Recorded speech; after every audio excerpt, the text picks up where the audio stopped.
Good evening, and welcome to this special program, The Legacy of Matthew Shepard, a personal talk with Ms. Judy Shepard. My name is Joshua Cum. These are my fellow representatives, Raymond Harmon and Kim Sharon. We are representatives of the UNCA student organization, UNCA Out, which was responsible for beginning the lengthy process of getting our speaker here tonight. Thanks to all of you for being here, and we'd also like to thank some UNCA and regional folks who have been instrumental in making this program happen.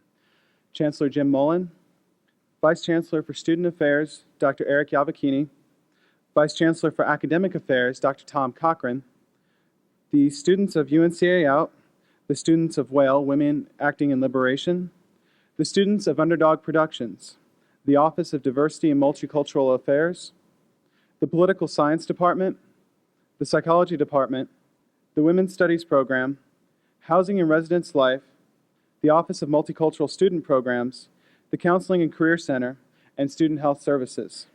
Please join us in a round of applause for these co-sponsors.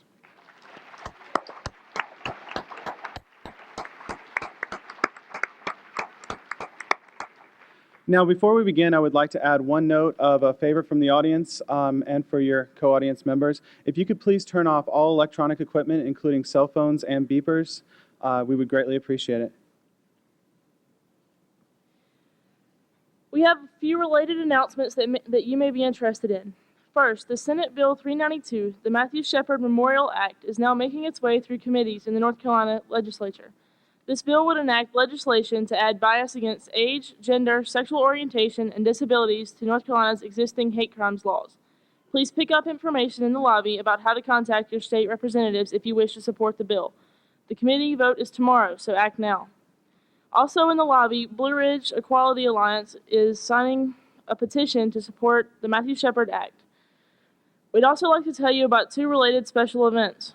This Friday and Saturday night at 8 p.m. here in Lipinski Auditorium, UNCA's Black Swan Theater will present For the Gospel Makers, a new play by UNCA faculty writer David Hopes about a young man who dies for being gay and the soul-searching afterwards by survivors. Again, there's more information in the lobby. Also, a free event tonight in Highsmith Center. Speaker Mike Wellish shares his accounts of the Holocaust, followed by a showing of Schindler's List in observance of Holocaust Week. The program will begin as our event finishes here. And tomorrow, please join Kathy Foister and Maggie Weschner from UNCA Counseling Center for a discussion. Moving forward, reactions to Mrs. Judy Shepard's message at 12:15 in the dining hall private dining room. As you came in tonight, our ushers offered you a card on which we invite you to write questions that may arise during Ms. Shepard's talk. We will have some very able help in collecting and presenting your questions to our speaker, and our moderators will explain how this will work.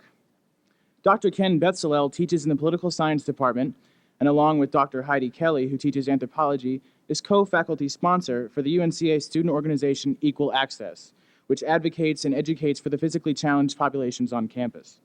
Dr. Marcia Ghidina is an associate professor and chair of the sociology department. She has taught at UNCA for 10 years, and she also serves on the board of Our Voice, Buncombe County's sexual assault agency. Please welcome Drs. Betsalel and Ghidina.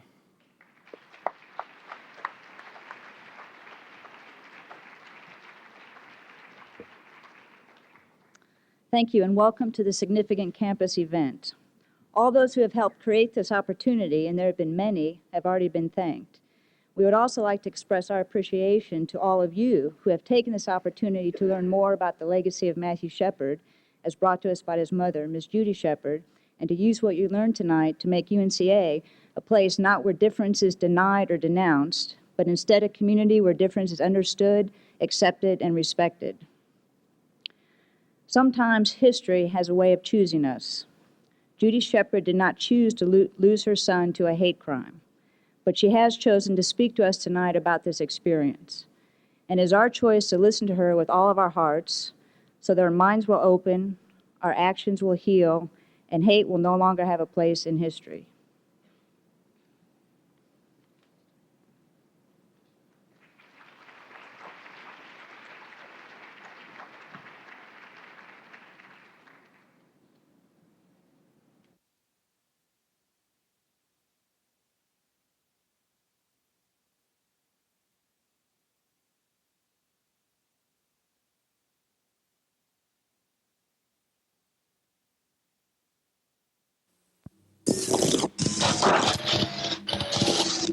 That's so gay. Hello, you faggot. So you're a queer, aren't you? Fag, queer, faggot. What are you, a fag?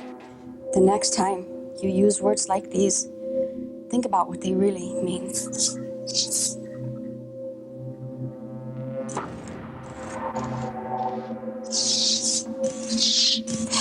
Better not be a next time.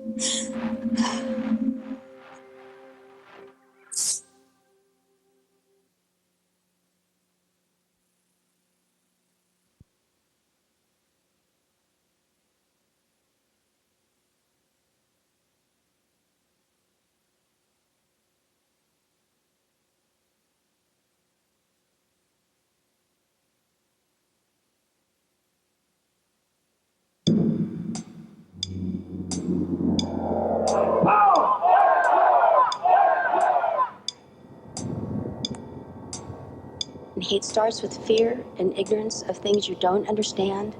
The man took the 49-year-old bird to a rural dirt road and dragged him to his death. That this isn't a gay thing, this is a hate thing.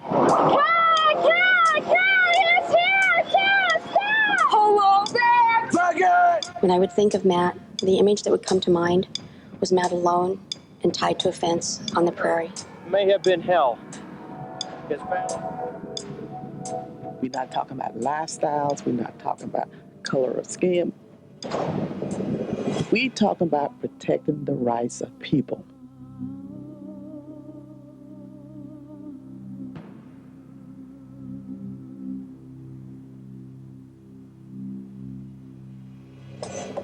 I think about the telephone call I got 2 years ago, and I tell you, my life has never been the same since that day.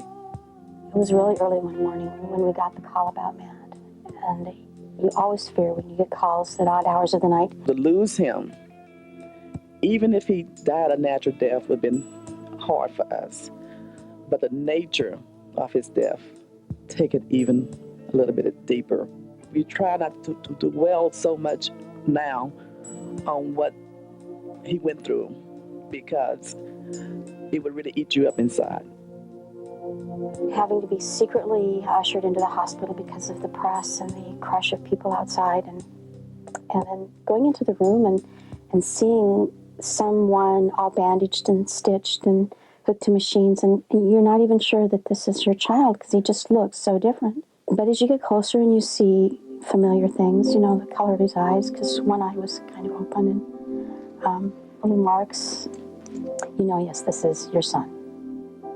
It was just a mother's worst nightmare. And it's been real hard, been very hard. But, you know, through my sisters and my parents and the friends and communities, they have been there to help me get through it. It was absolutely amazing to receive almost hundreds of cards daily. People were calling from other nations, all over the United States, and they all had one thing in mind. What can we do? How can we make a difference? We didn't want his murder, as horrible as it was, to ignite more violence. They should be tied to the very bumper that they tied our brother to. We did not want the hate groups there, whether they were black, white, or whatever.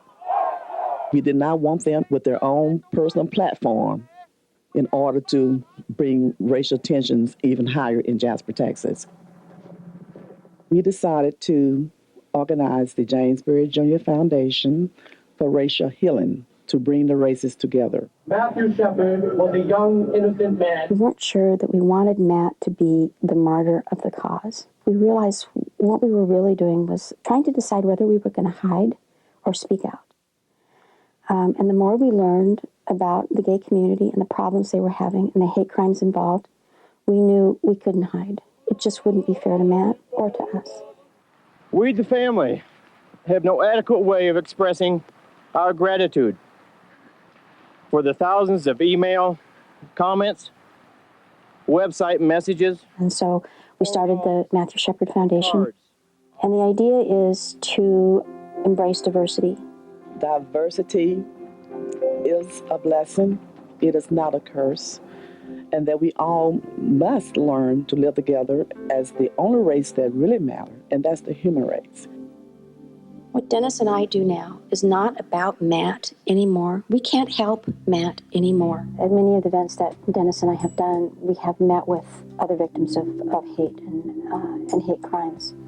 Not always that end in death, as in Matthew or James Byrd, but mental harassment or physical harassment. And there's an instant connection there because you can't really explain the impact of what a hate crime has on a family to anybody who's not experienced it. Sometimes just a touch of the hand and sometimes just a hug says all that we need to say. Are dedicated and doing our part in demanding that hate crime laws cover all groups of people that are targeted by the hate mongers of this world. We are talking about saving people. That's the key word, people. I do not want to see another Matt die. And I have to think that being open and speaking about what happened to Matt and the injustice that I see and the hate that I see directed to the gay community is helping somebody else, another mother, another child, another family. My name is Frances Renee Mullins. I'm the oldest daughter of James Byrd Jr. And we had to come to grips with the fact, the ugliness of his death. We had to go through the details 3 times during the trials. And I can say to you, it was like someone was sticking a pit in our heart the entire time. Since all the trials are over, we are now able to focus on the positive things of his life. I can now look at a video of him playing on the piano and joking with us, and I can laugh. When it first happened, I couldn't even stand to see a picture of him without it turning me up. A lot of people have asked us, what would he say about all of this? He would have said, why not? I am somebody. And we're going to make sure that his name won't go in vain. He won't be suffering for no reason at all. And I just couldn't let Matt see me come apart. So I figured out a way to not come apart. And that was by doing this and helping as much as I could for everybody that was left. I'm a very private, shy person. And for me to be able to speak out in crowds and not ever be nervous, I just have to think that he is up there helping me do this.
Please welcome Ms. Judy Shepard.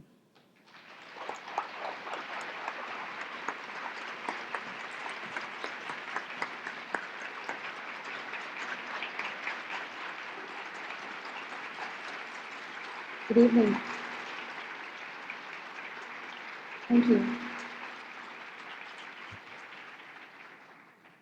Thank you for coming tonight. And thank you for the snow this morning. Made me feel right at home. I want to thank UNC Asheville for inviting me to come tonight. And I apologize, but I sort of feel like I'm being attacked here by these. So we're we'll just make it through. Thanks so much for inviting me. It is my pleasure and my honor to be here. I've been to Asheville before, actually. Have friends that live in the Boone area, and it's just a beautiful part of the country. You have too many trees, but it's really beautiful. You have to understand, I come from Wyoming where there are no trees. Let me talk a little bit about what we're going to do tonight. I'm going to share with you my victim impact statement that I read at the sentencing hearing for Russell Henderson. I feel like I need to do this so that you can experience something of what we were going through at this time 2 years ago. 2 years ago, April 5th, actually. We're going to talk about hate and hate issues and prejudice and hate language, learned behaviors that lead to hate and prejudice. We're going to do a question and answer at the end, which I think has been explained with the note cards and so forth. So please, as I go through the program, I don't work from notes. I work from the power of the room, and even though this isn't California, it usually works. So if there's something that you came specifically to hear about that I don't cover, please ask the question, because someone else may be wanting to ask the same question. So I encourage you to write anything down that you have questions about. Should your question not be answered, please feel free to email me at judy@matthewshepard.org. I'll make sure that the address is left at the Student Activities Office so that you can email me whenever. All I ask is that if you do this, please in the subject line put the school you are from so that I can mentally come back here.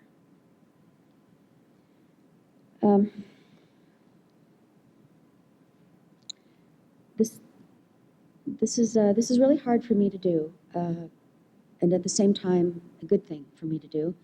This is sort of like a therapy session for me to talk about Matthew and to share him with those who didn't know him, to make him a real person for you, and to keep him with me. It's hard emotionally and it's hard physically to do this, but I feel, we all feel, Matthew's family feels, that this mission is so important that we don't want any more Matthew Shepards happening, and nor Aaron McKinney's or Russell Henderson's occurring in our society. We realize it will be a time before they stop, but I have every hope that they will, every hope. But it's going to take the work of a lot of people, you in this audience, and your legislators, and your city officials, and your police department, and educators, and parents, and you out there, future parents and future educators. This is your opportunity to change the world, to educate the upcoming generation that we can live a life free of hate and prejudice. We just need to start now. I'm fighting for the freedom of my children and my grandchildren when I do this, and I know that you are too. No one wants the world to be filled with hate and discrimination and prejudice, and no one wants their child to face that in their lifetime. And if we work together, if we work as individuals and as organizations, we can change the world. And what I am about is planting seeds. And you are those seeds, and you will take this information and these feelings with you when you leave and share them with your family and your friends and your students and your community associates and peers and coworkers, and we will change the world together. It's not really asking that much, that you just share how you feel with the people around you. My victim impact statement was written originally to be read after the trial of Russell Henderson, but there was no trial. He changed his plea from not guilty to guilty the day the trial was supposed to start. So there was a jury already impaneled that day. So I'm going to take you back to that courtroom in Laramie, Wyoming, 2 years ago. Picture, if you will, the judge in front of me. Behind me and to my right was the defense table. Behind me and to my left was the prosecution. To my immediate left was the jury. And behind the defense and the prosecution was the ever-present press. I want to thank the court for this opportunity to talk about Matthew. I feel that I must try to share with you what Matt's life and death have meant to us.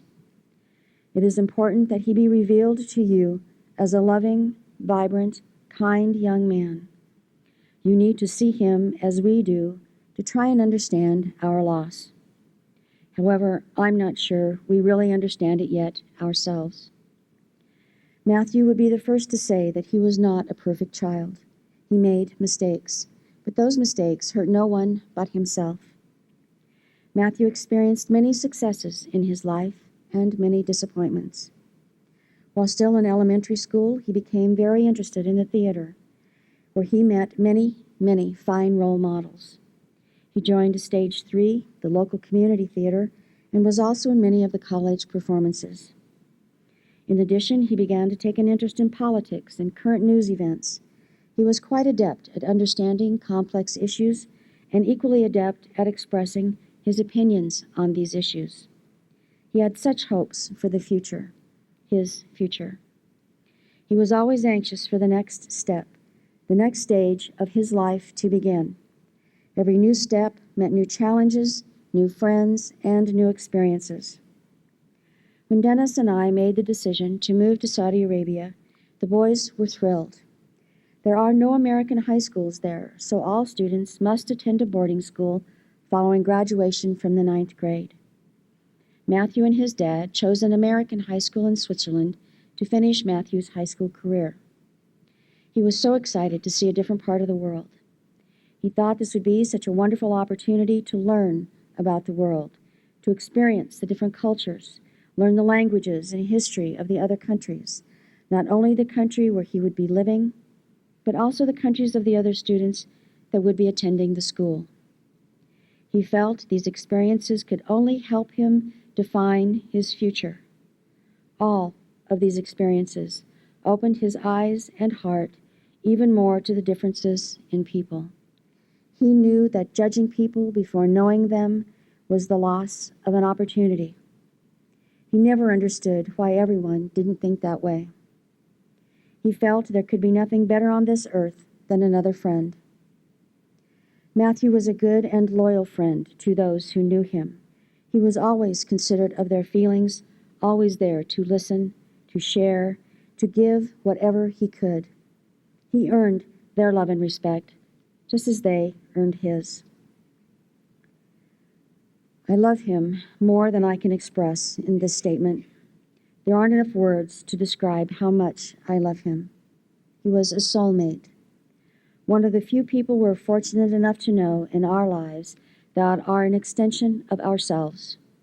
We shared so much: late-night talks, love of movies, theater, books, politics, good food, and good conversation. He was my son, my firstborn, and more. He was my friend, my confidant, my constant reminder of how good life can be, and ultimately, how hurtful.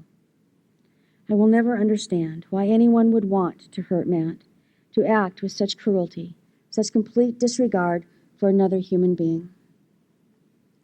It was about 5 a.m. in Saudi Arabia on Thursday, October 8th, when the call came from the Laramie Hospital advising us of Matthew's condition as they knew it.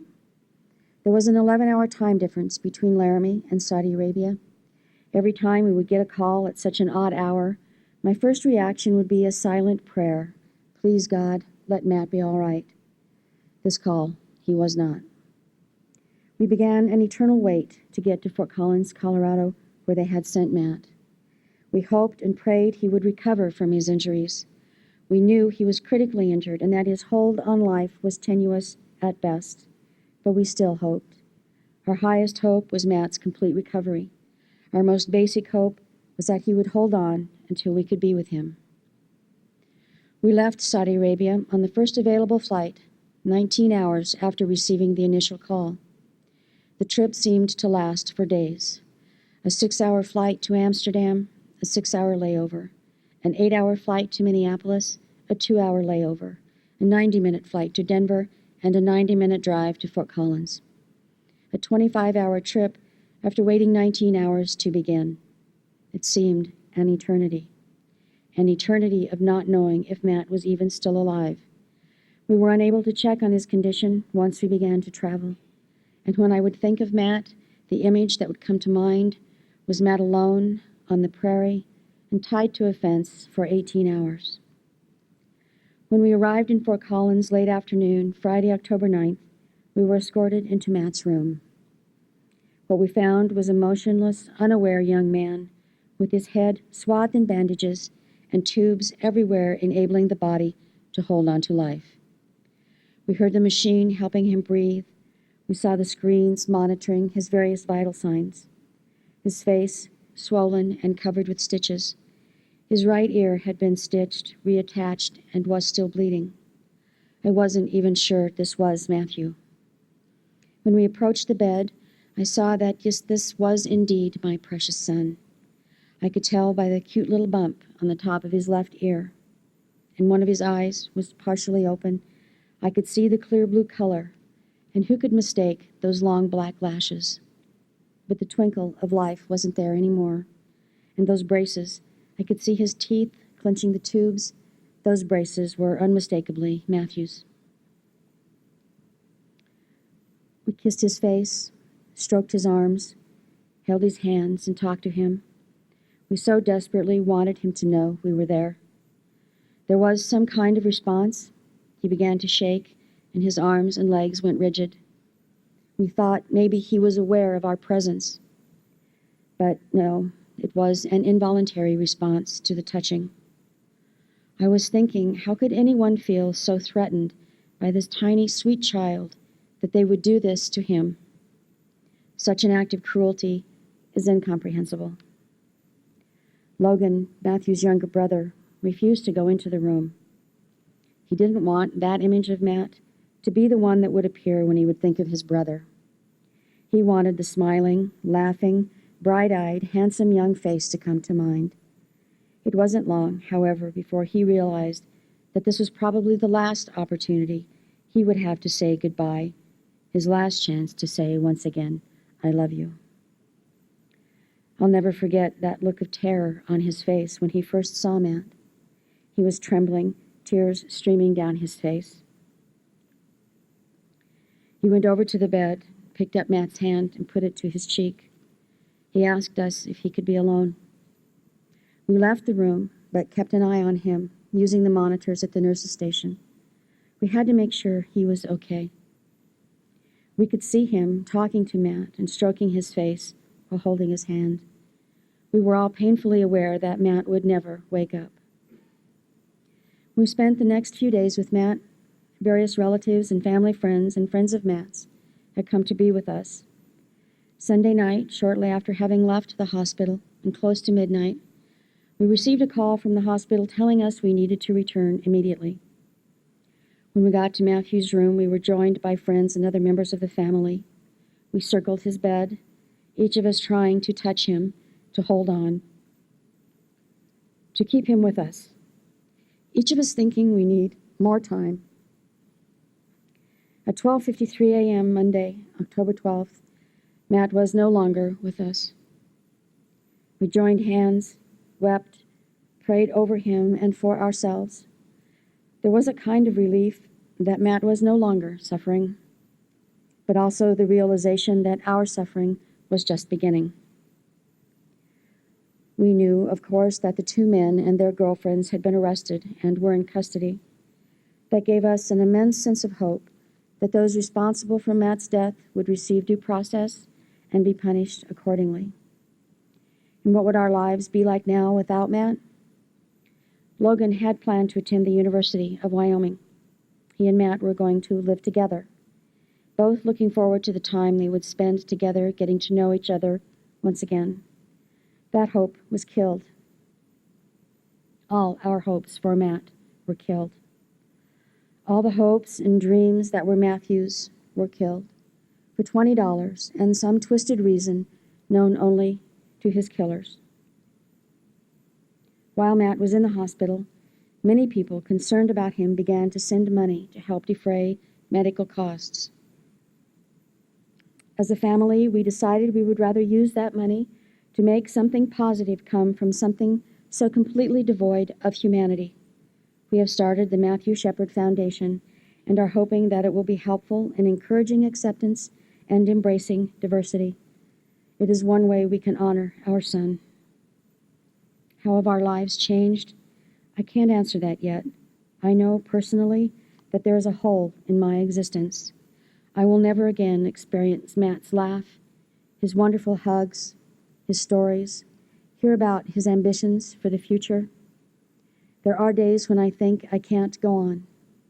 And then I remember Logan and Dennis and numerous other members of our family and our wonderful friends. I know their love and support will sustain me. I know Matt would be very disappointed in me if I gave up. He would be disappointed in us all if we gave up. And ladies and gentlemen, that is why I do what I do. That is why I speak almost every night for the past year. I share with you my story, my life for the past 2.5 years, and my pain, because I don't want this to happen anymore. It shouldn't have happened in the first place. I truly feel that had age-old prejudices and issues of hate been addressed before now, that my son would still be here. It's very difficult to talk about issues of hate and prejudice and hate crimes with people who have not experienced them. But those of you out there who were ever bullied in school, have ever experienced hateful remarks, whether you are part of an historically oppressed group or not, you know exactly what I'm talking about. Matt was lucky in that his lifetime, he never experienced any of the hate directed to him because he was gay or different. He was quite small, 5'3" and 105 on a good day, and was teased a lot about being small, but it was always done with love, even though it hurt him because he did not want to be this small. The people doing it were doing it out of love for Matt. They didn't know that it was hurting him. They were showing their affection. But there are incidents of teasing that go on that are not done with affection. They're done with malice or ignorance at best. Prejudice arises from fear and ignorance, prejudice and hate. And hate is a learned behavior. We learn how to hate through our lives. We learn it in our environment, from our homes, from our schools, and yes, sometimes even our churches. We learn it from our media, from movies and television and magazines and books, from music. We learn hate. We aren't born hating, and we aren't born knowing how to love either. Both are learned behaviors taught to us by those around us. If we learn how to hate, then it seems to me we should be able to unlearn the hate, to choose to not be a hater, to grant everyone who is in your life and everyone who is on this planet an equal amount of dignity and respect for the individual to be who they were born to be. Everyone has the right to live the life they were born to live, free of fear and discrimination. After all, we're all part of the same family, the family of man. We're all brothers and sisters. And once we start treating each other like the brothers and sisters that we are, the world will be so much better, safer, happier. When we no longer worry about what's going to happen to us because we are different. Matthew's father and I feared for Matt's safety always, because he was small and he was opinionated and never felt obliged to keep in those opinions. But when he told us, or told me initially that he was gay, my fear for him, for his safety, increased exponentially. Because all I knew about the community was gay bashing and discrimination, fear, all the negative things that are perpetuated in the media. Matt was 18 when he came out to me. He called me on the phone from North Carolina, where he was a freshman in college. I was in Saudi Arabia, and he called in the middle of the night, which he always did because he could never quite figure out the time zones. And he said, "Mom, there's something I need to share with you, and I'm gay." And my response to him was, "What took you so long to tell me?" And I could see the wheels turning in his head, and he said, "How did you know before I knew?" And I said, "Well, they tell me it's a mom thing." And thank God I questioned for about 10 years, actually, because it gave me the opportunity to educate myself about what his life was going to be like as a member of the gay community. And let me tell you that my research was very discouraging. I found not one positive thing to look forward to, because the only thing you ever find in print up until now was the negative aspects of the community. And I was very afraid for him. I was afraid he would never be happy, never be joyously happy, never find one true love and be in a committed relationship and raise a family and have a career that he loved and felt safe in. I thought he would never find those things. I am happy to report that in my 2.5 years being immersed in the gay and lesbian community, that is just not true. All those things can be found and are experienced by members every day in the community. But I didn't know that then, and I was very worried for him. And while we were on the phone, he was concerned about how he was going to be received, and the concept that it will always be badly received, I think, is out there. And because I had the feeling that he was gay, it just wasn't coming through to him on the phone. And he asked me to please not tell his dad that he was gay. He felt he needed to do that as part of his coming out process. So I agreed, but I told him anyway. I know that's probably not parentally correct, but I felt that Dennis needed the time to educate himself as well. Dennis is of the personality type who blurts things out and then says, "Oh, I wish I hadn't said that."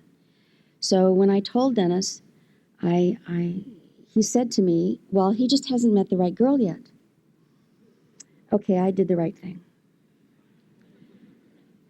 I said, "No, that's not it. He's gay, and the right girl is not the answer. He's gay, and that's just the way it is. And please don't ever think that of Matt's family and friends, that anyone ever thought that Matt would no longer be part of our lives. We loved him, and we knew that what we loved about him was all of him. And even though he hadn't acknowledged it to himself or us, part of that was his gayness. This was just a new dimension, an added, accepted, acknowledged dimension of his wonderful self. It's what made Matt, Matt. The idea that some people don't feel they can love members of their family who have acknowledged their sexual orientation is a concept I don't understand. I lost my son in a most heinous way and would give anything to have him back. To voluntarily give him up? Never. It would never happen.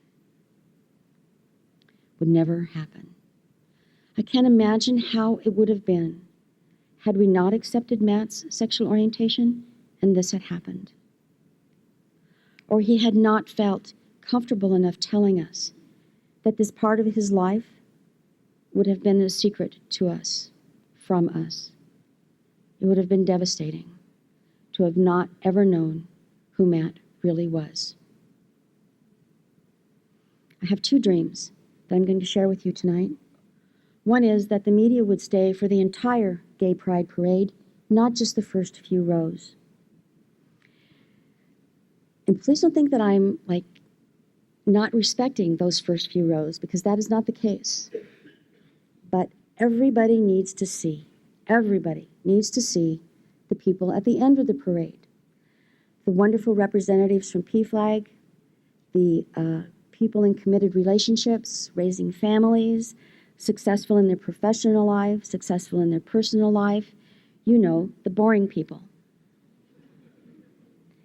Everybody needs to see that in the gay and lesbian, bisexual, transgendered community, there are boring people, just like there are in every community in the world. There is a more extravagant, flamboyant part of every community and the boring part of every community. It's no different in the gay and lesbian community, no different at all. My second dream is that those people at the end of the parade, including the parents and relatives of gay, lesbian, bisexual, transgender people, would come out. Really, really come out.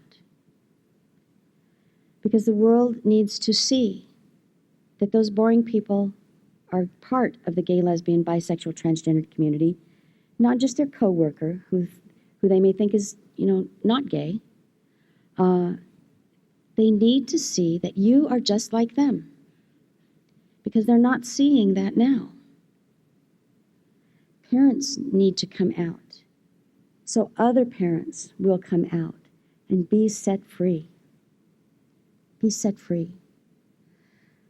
I received a letter from a mom some time ago who said, "I'm so ashamed. I still don't tell my friends that my son is gay. I'm so afraid I'll lose their friendship." And I'm thinking, if you lose their friendship because your son is gay, I'm wondering, were they ever really your friends to start with? Were they truly your friends? And you're out there looking at me and thinking, she's a straight woman who had no problem accepting her son's sexual orientation, who had no problem being an out parent. What does she know about risk and loss? Well, I know a lot about risk and loss. I know it's very hard, and I know it's very scary to come out. And we all must do it at our own personal comfort level. But until we do, at some personal comfort level, and sometimes beyond, as long as there are no role models for our young people to see, for other parents to see, for America in general to see, as long as those role models are cloaked in mystery, the community will always be living in fear, because the ignorance will persist outside the community, and the ignorance will lead to fear, which leads to violence. I truly believe that had this mystery been removed from the community years ago, my son would still be here. No, I'm not saying that by everyone coming out and acknowledging the true self and sharing the best of who they are with the world, that the violence will stop, because it won't. Because there will always be haters. There will always be people so dissatisfied with who they are themselves, with their personal life, that they will feel compelled to act out that hate on someone else for whatever reason. Perhaps they're afraid of their own sexuality. Perhaps that's why they're experiencing this extreme hate to a gay man or to a lesbian or a bisexual or transgender.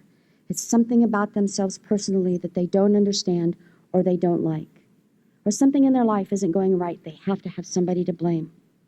Those people are always going to be around. But as groups, they don't have to exist. Those are the people we can change. We can change, for example, church doctrine. That would be wonderful. In my view, that would be wonderful.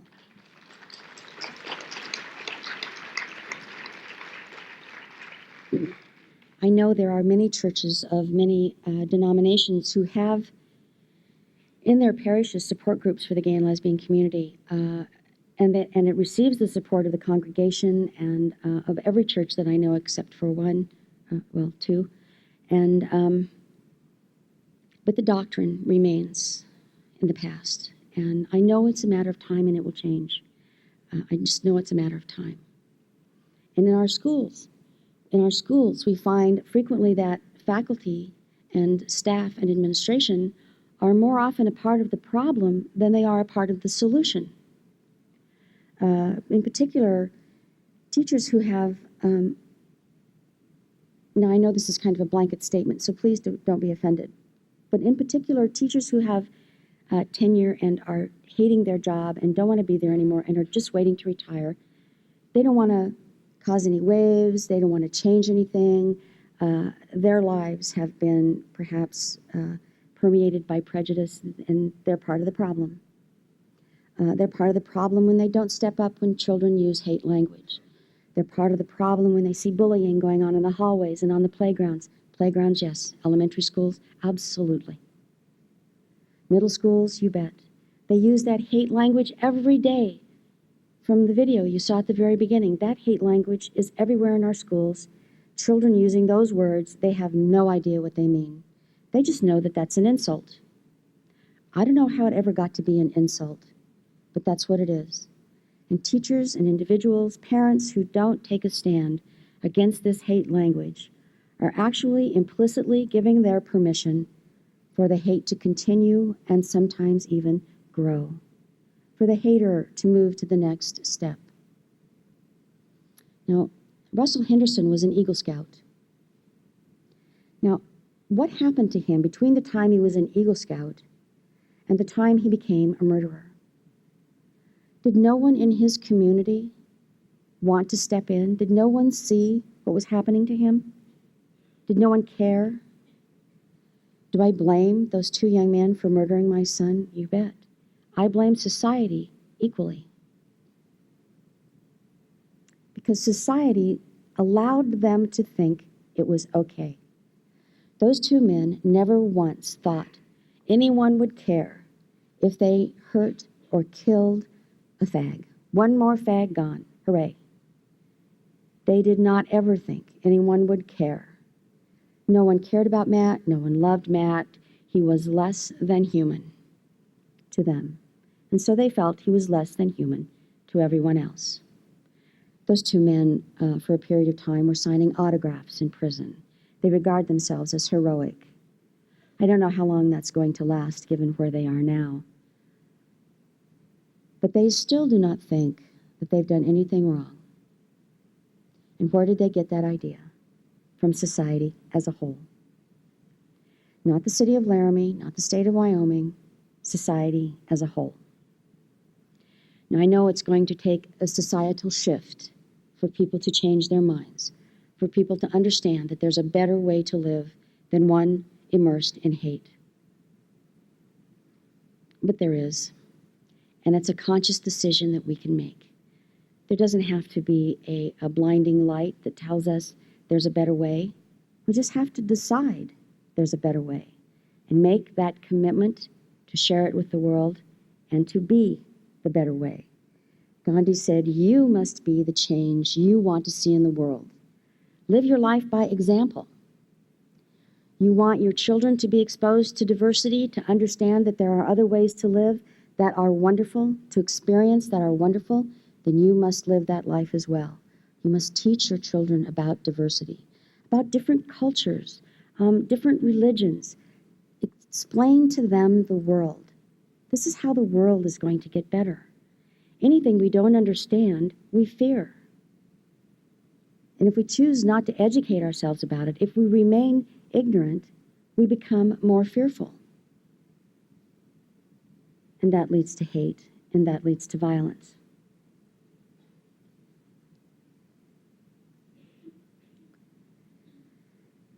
It's a very difficult thing to step in as an individual when there are a group of people using hate language and telling jokes. You take the risk of then becoming a target yourself. Well, if you're comfortable doing that, do it. If you're not, don't. Find another way to do it. But you must understand that as an individual, you have so much power to do anything you want to do. If you unleash that power within yourself to make changes, to make the world better, to fight for some cause important to you, you will be amazed at what you as an individual can do. But let me warn you that once that power is released, you will find it difficult to put it away. It is wonderful to see what one person can do. Nelson Mandela was one person. Gandhi was one person. One person as an individual, doing so much. You can do it as an individual on your own. You can do it as a collection of individuals, as part of an organization. For example, PFLAG, Parents, Friends, and Family of Lesbians and Gays, one of God's gifts to this planet, PFLAG. Warm and welcoming arms to those who may no longer have warm and welcoming arms. They do such wonderful work. My heartfelt thanks goes out to them. Any of you here tonight who are PFLAG, I thank you, I thank you.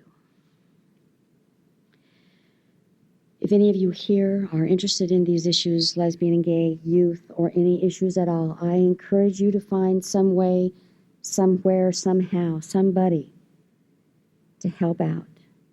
Someone you can help. There are places for kids at risk who need volunteers.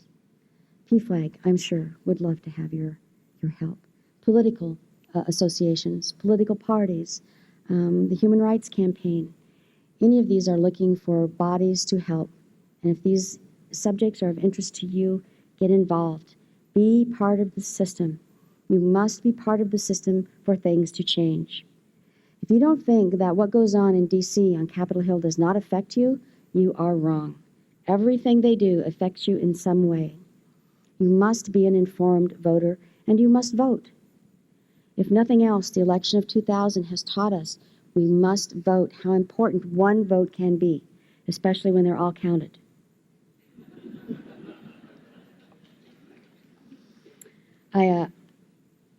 I won't talk about politics actually very much, even though I'm very involved, because it makes me cranky the way it turned out. But let me say this. Dennis and I have worked very hard for the Federal Hate Crimes Prevention Act in the last 2 years and lobbied very hard and are very frustrated by the way the system works, but are beginning to understand a little better how and why it works that way. We cannot get the hate crime bill to the floor in the House or the Senate, or the Employment Non-Discrimination Act to the floor in the House or the Senate because of Republican leadership not wanting to deal with the issues. Up until this year, we had the support of the White House, at least. Now we no longer have that. So I'm very fearful that this legislative work will not advance. But I am also fearful that we may lose ground. I mean, several other issues have lost ground in the last few months.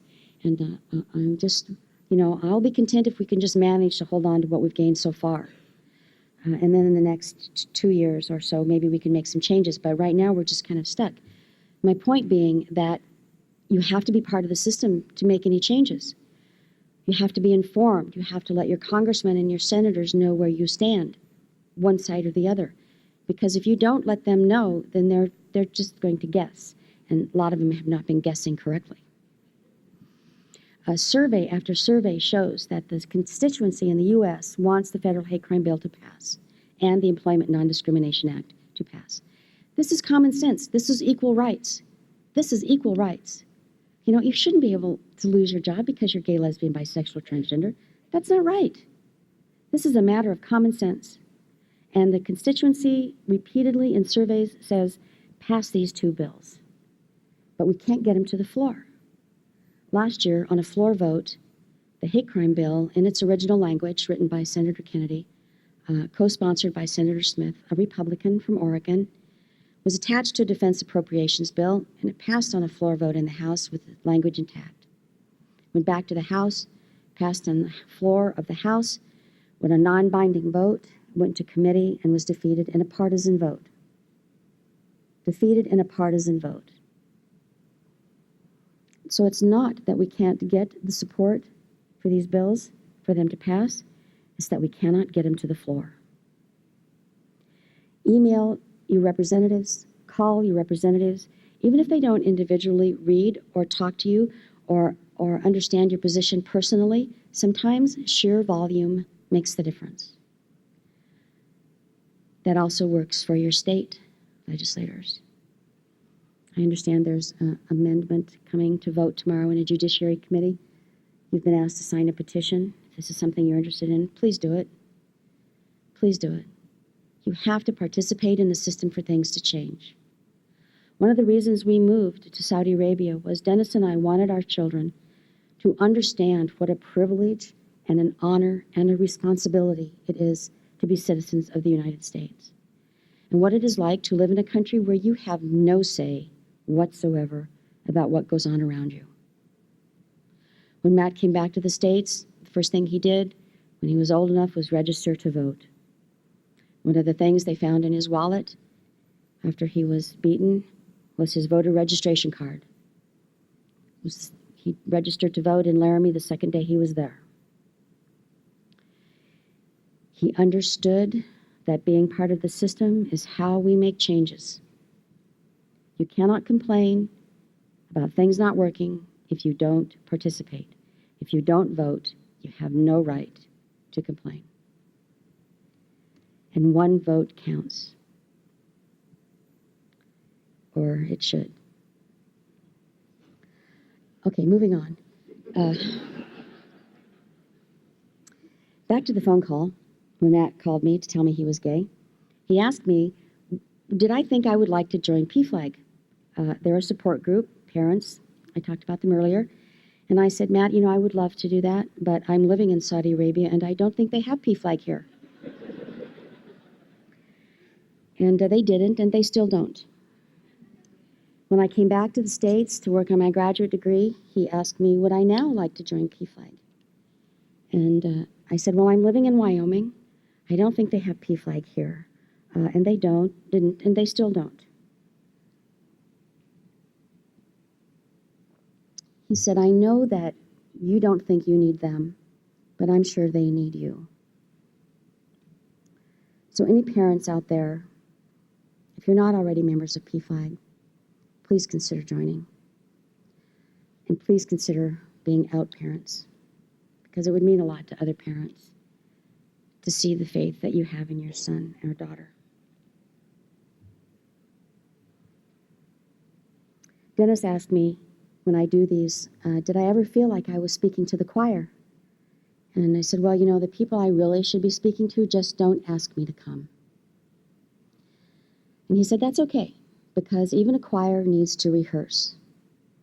Even the choir needs to be reminded why they're a choir, what they're going to sing, where they're going to sing it, who they're going to sing it to. Even the choir needs to be reminded. I know these issues have been worked on and debated for years and years, and it must seem so repetitive to someone who's been working for these for 30 years. But in the last 2.5 years that I have been involved, I have seen so much progress in the way people think that I just know that it isn't going to be long before changes are made and felt in hearts and souls and legally as well. We cannot give up. We cannot let the momentum we have gained die down. We must stay strong. It seems endless and taking forever. But things are happening quickly now. Issues are being discussed in public forums that 5 years ago would never have been brought up. We're seeing TV programs, Will and Grace, that never would have been on TV 5 years ago. Such strides we are making. And a lot of it has to do with people recognizing that the gay and lesbian community is not a threat. And how are they doing that? By people coming out and showing who they are truly. Sharing the best part of themselves with the world around them.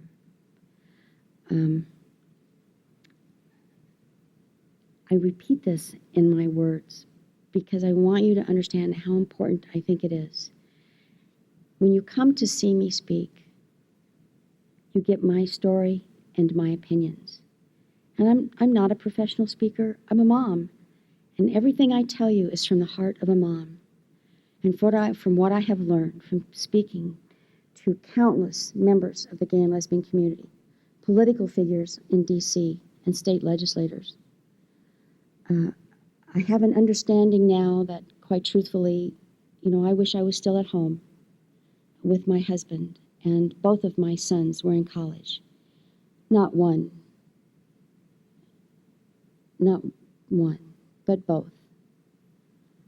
My life has taken a turn I never, ever would have chosen for myself. But I do this for Matthew's memory, I guess. I can't help Matt anymore.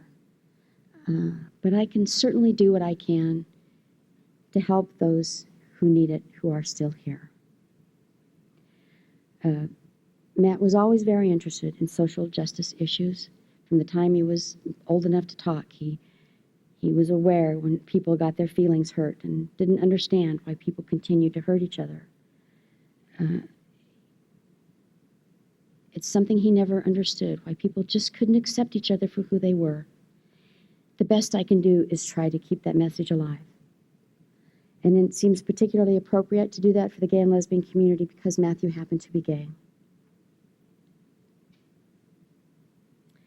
But everything I say up here applies to everyone in the world. Everyone in this world deserves the right to be respected for who they are. Not primarily members of the gay and lesbian community, no, but that seems to be the last area where society gives its permission for the hate to be spoken out loud. When Dennis and I discovered that equality rights and equality among the workforce and people looking for apartments and equal rights in other areas of this country to not include the gay and lesbian community, it was like, you got to be kidding. I mean, equal rights are equal rights for everybody, aren't they? Well, evidently not. That was one of the things that got us on the road. And you can't believe how many people I say that to, and they go, oh, that's not right. You can't fire somebody because they're gay. Oh, yes, you can. Oh, yes, you can. Even communities who have non-discrimination employment acts enacted, employees of the community find that they still suffer from a degree of harassment sometimes and feel forced out of their job. It's really unfair. And it isn't going to change overnight. I know that. It's going to take time. And legislation is one of the things that's going to do that. Over time, legislation trickles down a measure of respect. When the federal government acknowledges that the gay and lesbian community is a historically oppressed group and deserves to be counted in the hate crime bills, that is a measure of respect. When they pass the Employment Non-Discrimination Act, that's a measure of respect. Telling the world and Americans that it is no longer acceptable to discriminate against gay, lesbian, bisexual, transgender individuals. In my view, that's one of the most important things of legislation at any level, is the measure of respect, the message it sends to those around them. Hate is a terrible thing, and it's eating up our society. It's time now to make a change. And I feel that many of you out there agree with me, or you wouldn't be here tonight. And for those of you who may not agree with me, I'm hoping that I have at least caused you to think twice about why you think the way you do. Matt is no longer with us because two men learned that it was okay to hate. Somehow, somewhere, they received the message that the lives of the others are not as worthy of respect, dignity, and honor as the lives of us. They were given the impression that society condones or is at least indifferent to violence against the others. We have become a sick society, sick, S-I-C, silent, indifferent, and complacent. For all who ask what they can do for Matthew and other victims of hate and hate crimes, my answer is this: educate, educate, educate. Bring understanding where you see hate, and ignorance. Bring light where you see darkness. Bring freedom where there is fear, and begin to heal. I think we're going to do I'm ready to do the questions and answers. I think we're going to collect the cards or write your questions on them, and there'll be just like a couple of minute delay. While you're doing that, I want to thank you personally for coming tonight, for being such a respectful and receptive audience and laughing at my jokes. I appreciate that very much.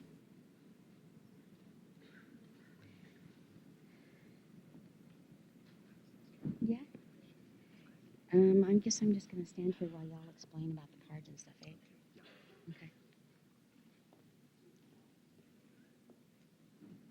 We asked you to write your questions down.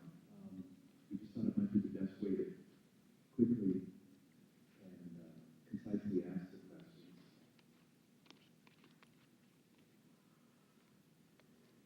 And I'll just be reading them.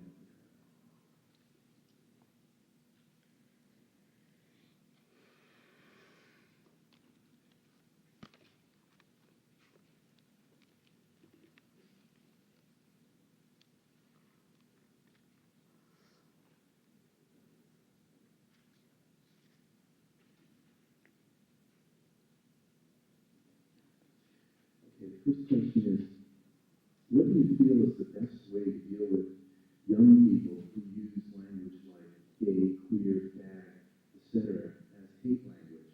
And the questioner asks, how do you stop it, especially if you're sort of in the middle and you hear this kind of language?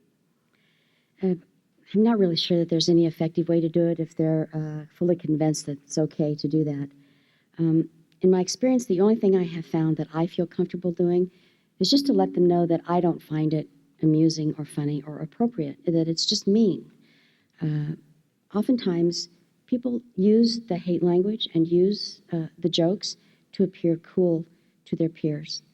And if their peers let them know that it isn't cool, that it's not funny or the right thing to do, then they'll quit because they sure don't want to be out of step with what's cool. So that's the only thing I found that works. Attacking them does not work. And only just holding your ground and being committed to how you feel is the only way to make a change. Next question is, was there anything in your upbringing or your husband's upbringing that allowed you to accept your son's coming out? I know not all of you out there are going to understand this, but I'm a product of the 60s. And I remember the 60s.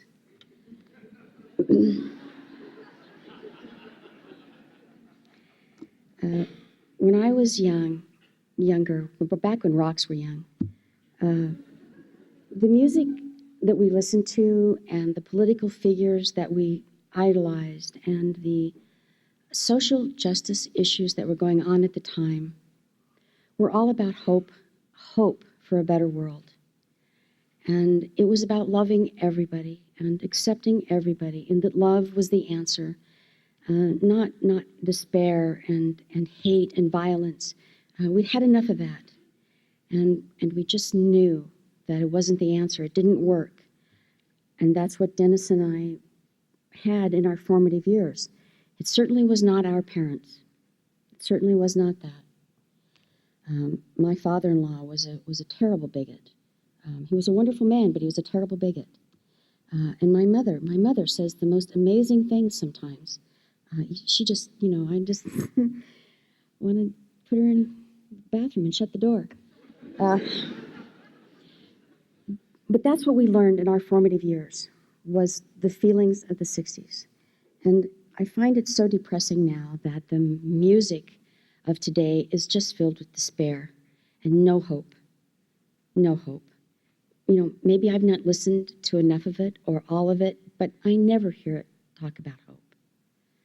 It's always about despair and or violence, and that really worries me. Eminem, for example, he says his lyrics are meant for people 18, 19, 20, and they're a joke, not to take him seriously. Well, that's fine. If nobody under the age of 18 listens to his music, But 10-year-olds listen to his music and dress like him and emulate his thoughts and think his lyrics are great poetry. Now that scares me. That scares me. Okay, next.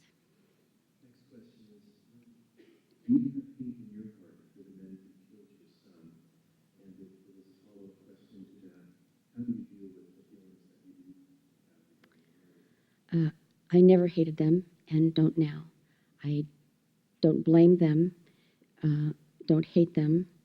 They just basically don't exist for me, ever.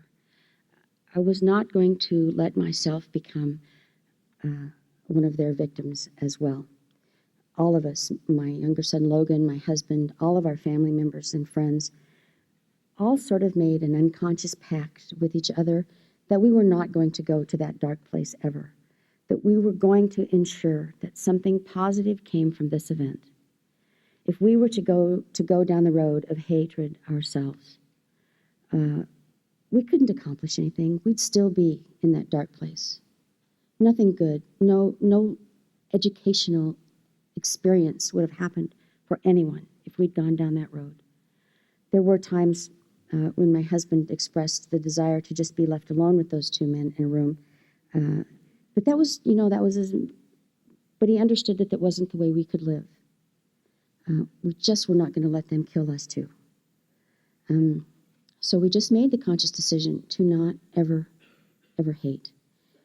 I know it sounds simplistic, but it's what we did. And that's how I deal with it now. They just don't exist for me.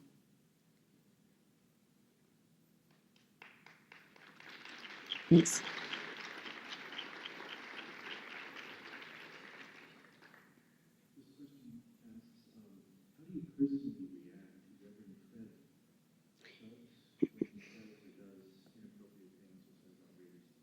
Oh, we love Fred.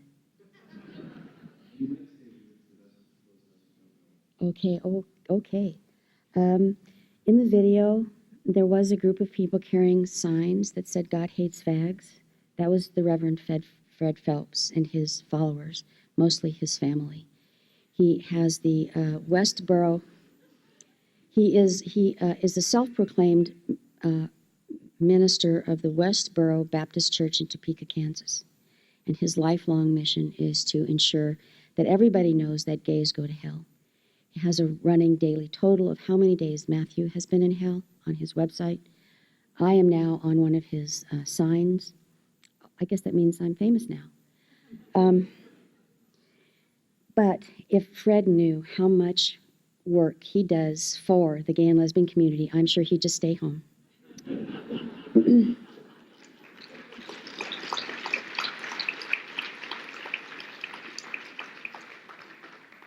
He does more to show the world the extremes that people go to express their hate. And he really frightens people. And I get letters and letters and letters from people saying, "I am a Christian. Please don't think he represents me in any way." Well, I'm a Christian too. He doesn't represent me in any way. He is a man who lives in hate and teaches hate and preaches out of a refusal to educate himself. I don't understand him, but when he is out with his signs, we get so many letters saying, "I had no idea that this kind of thing existed. I'm going to educate myself about the community and do what I can to help." Okay, that's good work Fred does. We like Fred. Okay.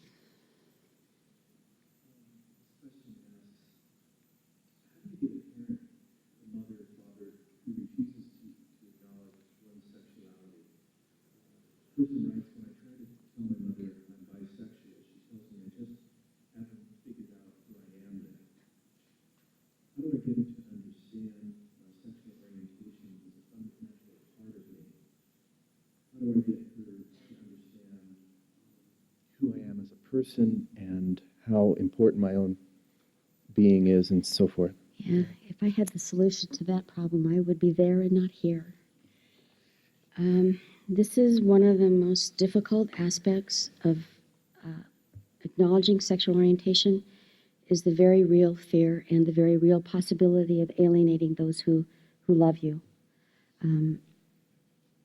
I have a hard time thinking that anyone could do that, but I know it happens. I hear about it every day. My only suggestion is to be true to who you are, because ultimately it's your happiness that is the most important thing. You can't live your life for your parents. And this is my philosophy, okay? We raised our children to be individuals. We nurtured our children to be individuals, not shadows of their parents, but productive, happy, healthy individuals. If your sexual orientation is going to alienate a parent, it may be just that time is the only thing that's needed. If you've tossed around in your mind for years about coming out, then you just quite honestly can't expect your parents to accept it in 2 minutes. Realistically, they need time to rearrange their thoughts and to educate themselves. And another suggestion I have might be leaving PFLAG literature in their house and letting them know there's a support group and people they can talk to and they're not alone. And, you know, that's, as a parent, one of the most frightening things is that, oh, I'm the only one who has these questions. I'm the only one that has these issues that I don't accept or I want to, but I don't know how, and I don't know how to deal with a bisexual, transgendered, gay, lesbian child. I just need help. I want to love them, but I just need help.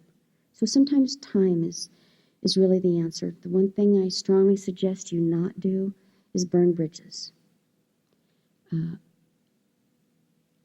I am saying that with every understanding that every situation is so personal, that only you know when the time is right and who to tell and when to tell.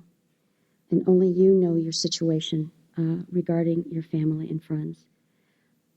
But I encourage you to tell your parents because, as I said before, ultimately it's your happiness that's the most important thing.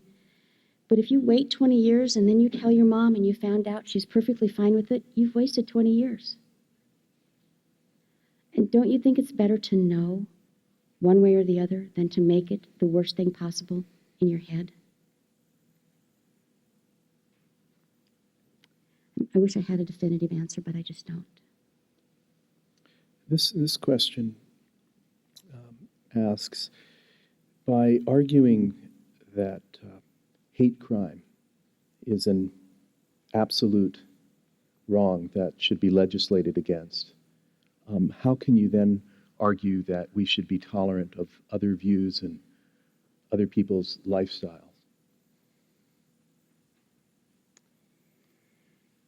Okay.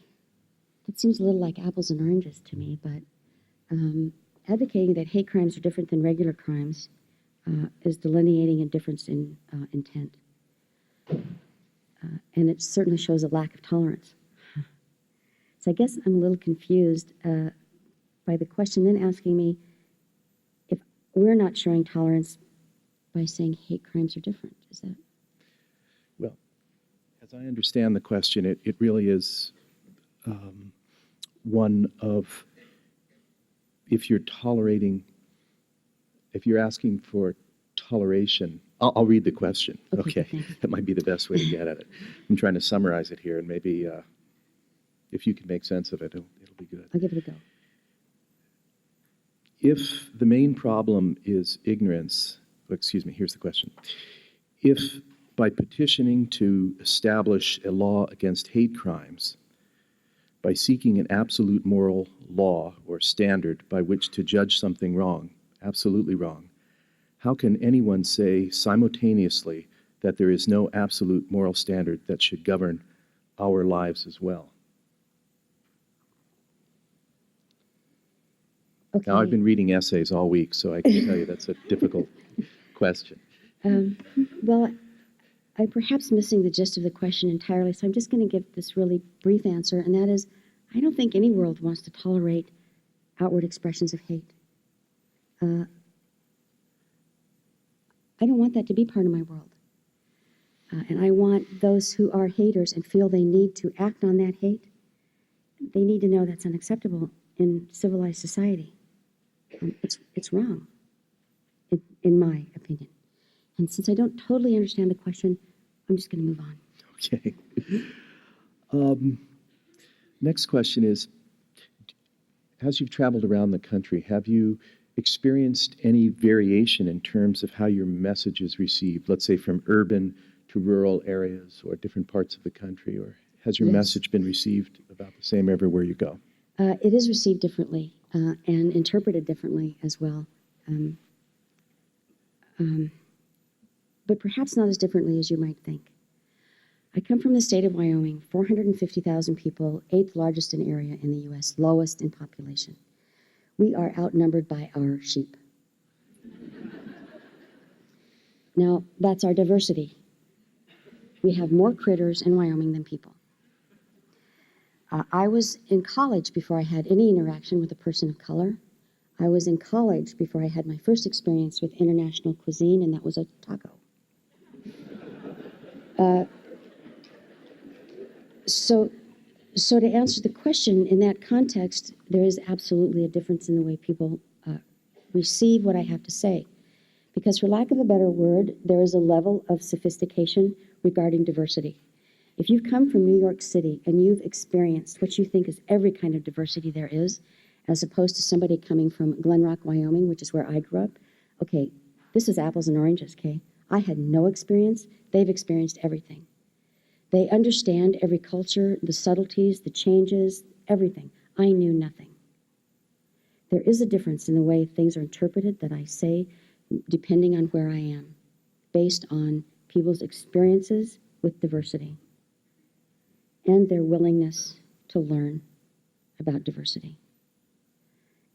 And it has really nothing to do with, it has nothing so much to do with rural versus urban as diversity versus no diversity. Okay, and you can be urban and still have no diversity. Okay, we're going to have time just for a couple of more questions, okay?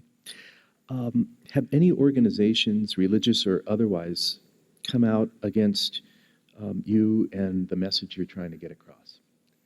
To my knowledge, that would only be Fred Phelps. Other than the ones, those of you familiar with Fred Phelps probably also know about a few other organizations like the Family Research Council and those. They also don't like me very much. So that would be the only ones. But they don't ever really come to me directly. Only Fred comes to me directly. Actually, directly I get more positive information and reinforcement from religious groups and churches than you might expect. This question has to do with the Boy Scouts, and it asks, what about the Boy Scouts? And you noted in your talk that the murder was a former Eagle Scout and a recent Supreme Court case, which... The Matthew Shepard Foundation actually filed an amicus brief in regard to the Boy Scouts in the Supreme Court hearing. I am a student of U.S. constitutional law, and I believe that the Boy Scouts have every right to do with their membership whatever they please. However, that does not entitle them to any kind of public funding or public favor. Granting them use of facilities at a reduced rate, public schools, that shouldn't happen anymore. Government facilities at a reduced rate or no fee, that shouldn't happen anymore. If they maintain they're a private organization who can say who can join and who can't, then they have no right to public funds and no right to public areas.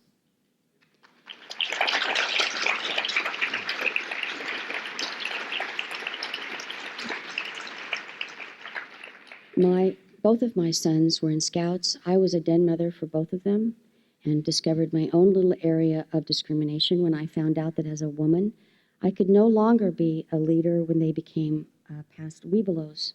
And I was very offended at that.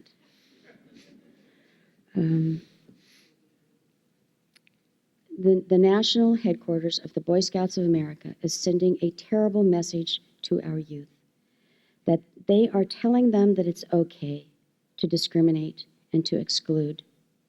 That's just wrong. It's just wrong. I was on an airplane, imagine that, the other day, and two gentlemen were sitting by me, and both avid members of Scouts. Both had been Eagle Scouts, and they were collectors of Scout memorabilia. And I was just biding my time so I could jump right in and say, why do you think your office did this, and it's so wrong, and why don't you do something about it? And they actually began to talk about the discriminatory policy, and neither one of them agreed with it. And they said, well, you know, my individual PAC, they just make their own decisions, and some of our best leaders are from the gay community.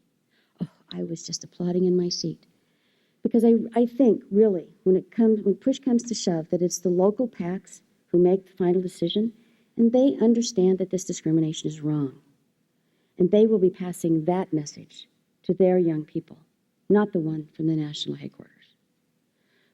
But bottom line, to answer the question, I think legally they were right to do it. But you know what? If they had said, we're going to exclude Jews or blacks or Mexicans or anybody else but gays, do you think everybody would have just sat by and let it happen? No. They wouldn't. The gay community is the last one where society feels it's okay to publicly discriminate against. Okay.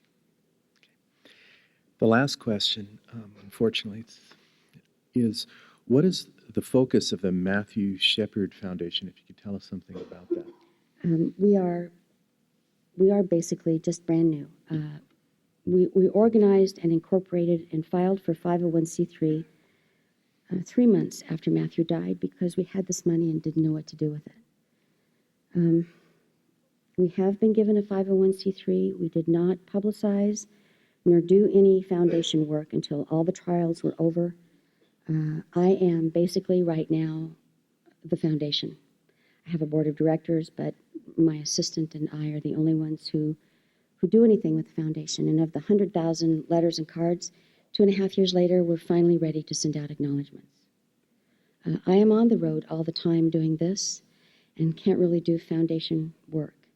And it wasn't until just recently that we found a project that we felt we could embrace that would benefit many and have long-term benefits. And we are producing a documentary on the homeless gay and lesbian youth in our country. It is a desperate, desperate problem. And most of America is not even aware that it is a problem. And even the community is unaware of how huge a problem it is. Our foster care system is not set up to take care of gay and lesbian runaways or homeless. You know, many of them are not runaways, they're throwaways. They're throwaways. And they're safer on the streets than they are in many foster homes in this country. It's a huge, desperate problem. And we're hoping that this documentary can be used to show that to city, county, state officials, federal government officials, communities, that they need to do something to help these kids out. Our concentration right now is education in all areas. I'm involved with a documentary called Journey to a Hate-Free Millennium. We are putting together an education package for 7 through 12 in colleges and communities using a 30-minute documentary about Matthew and James Byrd Jr. and Rachel Scott from Columbine. And what this documentary does is show you how hate is not a gay thing or racial. It's everywhere. It's everywhere. So right now our concentration is education and youth. But we're being very careful about how we proceed because we want to be a perpetual foundation. We don't want to be gone in 2 years. We want to be perpetual. Thank you. Before we end tonight, I'd like to remind the audience and all the students that there'll be a program tomorrow to pick up and follow up from our discussion tonight. It'll be 12:15 to 1:30, and the program will be in the private dining room in the student cafeteria. And before we close, I'd like to thank the audience for all of those really good questions, and I hope I didn't bumble them too badly. I'd also like to thank Bunny Halton and Josh Kuhn and Kim Sharon and Ray Herman and Yav and Tom and Marcia and everybody who helped put this program on. And most of all, we'd like to thank you, Shepard, for coming and being a real teacher to us and teaching the teachers. I think it was very powerful, and we'd like to say thank you. And behalf of the UNCA. Thank you. Thank you. Thank you very much. Thank you.